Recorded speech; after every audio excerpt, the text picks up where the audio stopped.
The Borderlands franchise has always thrived on chaos, a loot-to-shooter series that fused Diablo-style progression with irreverent humor and cel-shaded excess. Across 8 main entries and spin-offs, it's been funny, frustrating, groundbreaking, and divisive, sometimes all in the same breath. And with Borderlands 4 finally on the horizon, there's no better time to revisit the journey so far. From the heights of the genre-defining sequels to the more uneven experiments, each entry has shaped what Borderlands means today. Now, let's get nerdy. New Tales from the Borderlands faced an impossible task, following up on one of Telltale's most beloved games without Telltale itself. Gearbox Quebec took the reins, choosing a brand new cast: Anu, Fran, and Octavio. 3 ordinary people swept into extraordinary corporate chaos. On paper, it's a strong idea. At its best, the writing lands with a few good punches. Anu's anxious idealism, Fran's volcanic temper, and Octavio's goofy confidence gave the story moments of real charm. A couple of episodes even flirted with the mix of humor and sincerity that defined the original tales. But the spark was inconsistent. Too often the humor felt forced, leaning on tired memes or awkward delivery. Choices rarely carried meaningful consequences, undermining the very premise of the narrative-driven adventure. And pacing was rough. Certain chapters dragged so much that finishing them felt like an obligation rather than anticipation. From a completionist angle, it was almost insultingly simple. Achievements required little more than finishing each episode, offering no clever missables, no alternate paths, no reason to replay. Borderlands thrives on replayability, but here it was completely absent. New Tales wasn't terrible, just hollow. It was a serviceable distraction, but it lacked the wit, heart, and spark that made the original so unforgettable. Borderlands the pre-sequel was a bold experiment. Developed mainly by 2K Australia, it bridged the gap between the first 2 games and told the story of Handsome Jack's rise. It introduced low-gravity combat, oxygen management, cryo and laser weapons, and a lunar setting that gave firefights a different rhythm.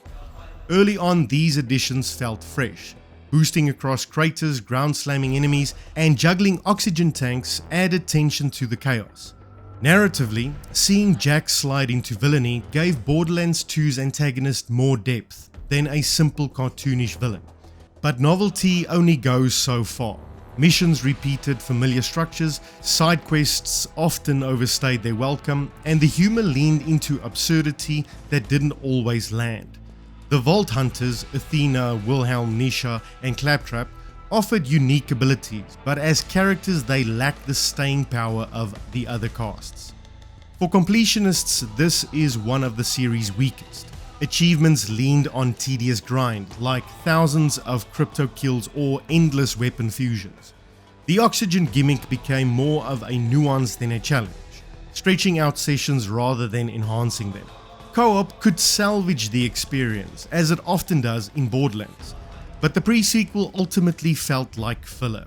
Interesting ideas, but not essential. Tiny Tina's Assault on Dragon Keep began as a DLC for Borderlands 2, but it was so beloved it earned a standalone release. And it deserved it.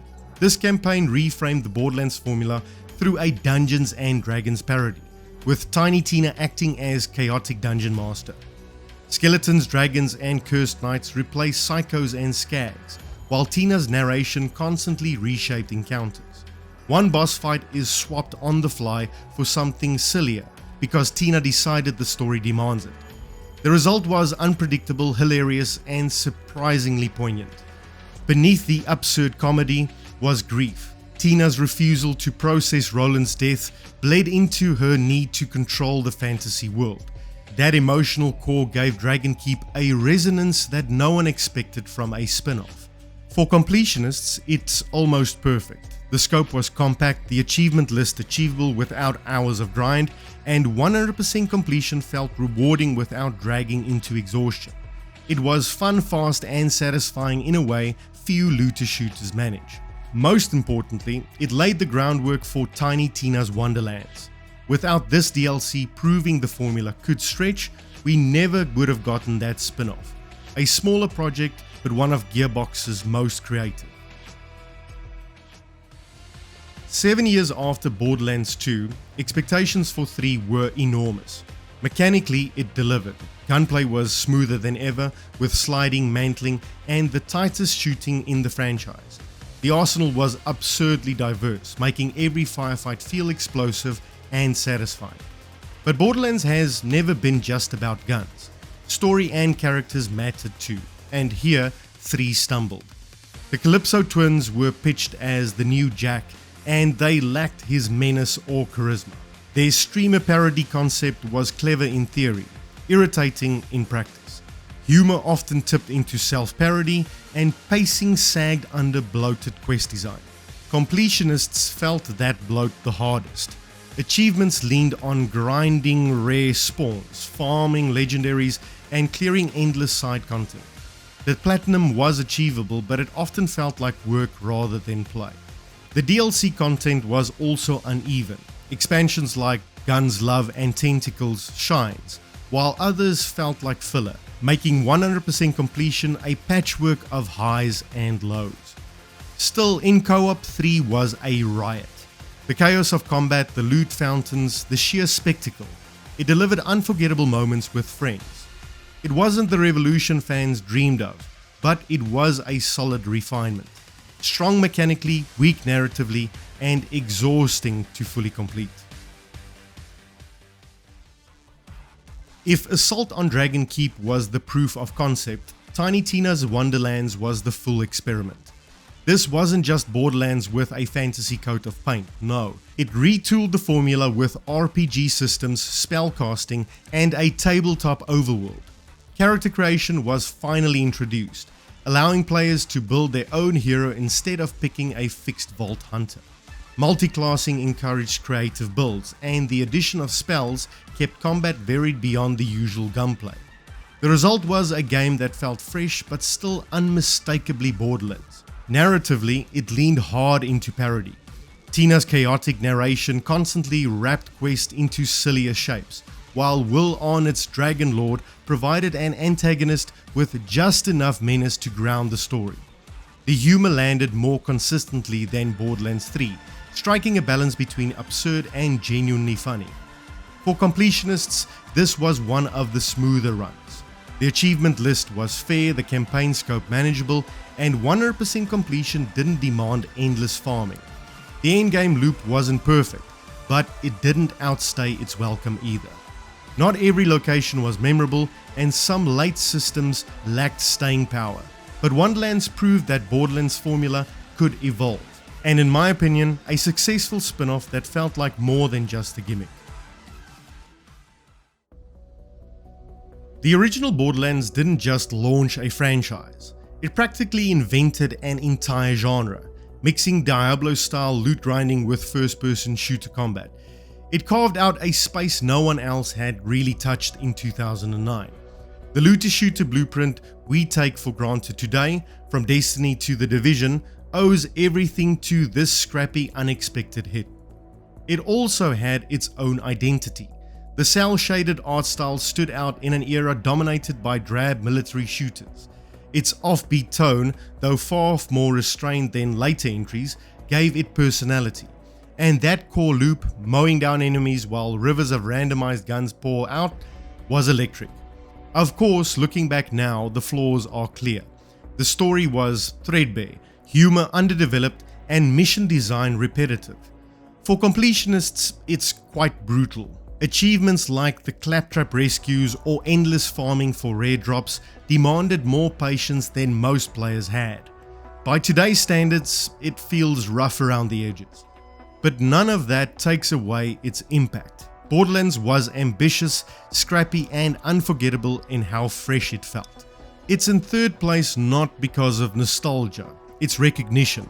Without this game, there is no loot-to-shooter genre, and its influence is still felt more than a decade later. When Telltale announced a Borderlands spin-off, fans were confused. A franchise known for guns and chaos being turned into a dialogue-driven adventure, it sounded like a bad fit. Instead, Tales from the Borderlands became one of the most beloved stories in the entire series. Bryce Fiona, Loaderbot, and the supporting cast carried a story that was hilarious, heartfelt, and at times surprisingly moving. The writing struck a balance between sharp comedy and genuine emotion, turning Pandora into a place with real stakes and depth. For the first time, we weren't laughing at the world, we were invested in it. Completionists found it refreshing. The achievement list was simple, but the episodic structure rewarded replays to explore different choices. It was a completely different kind of 100%, one that built on narrative curiosity, not loot grinding. The Platinum wasn't about hours of farming, it was about experiencing every branch of a fantastic story. What makes Tales from the Borderlands remarkable is how it understood Borderlands at its core. Not just the loot, not just the chaos, but the people. Flawed, funny, desperate, and human. It proved this universe could thrive even without guns, delivering one of the best narrative adventures of its era. And maybe to no one's surprise, Borderlands 2 is the series at its absolute peak. The high watermark every other looter shooter has been chasing ever since. It redefined everything the first game started. Gunplay was sharper, loot systems deeper, and co-op smoother. Locations were diverse and memorable, from the icy expanses of the opening to the neon chaos of Opportunity.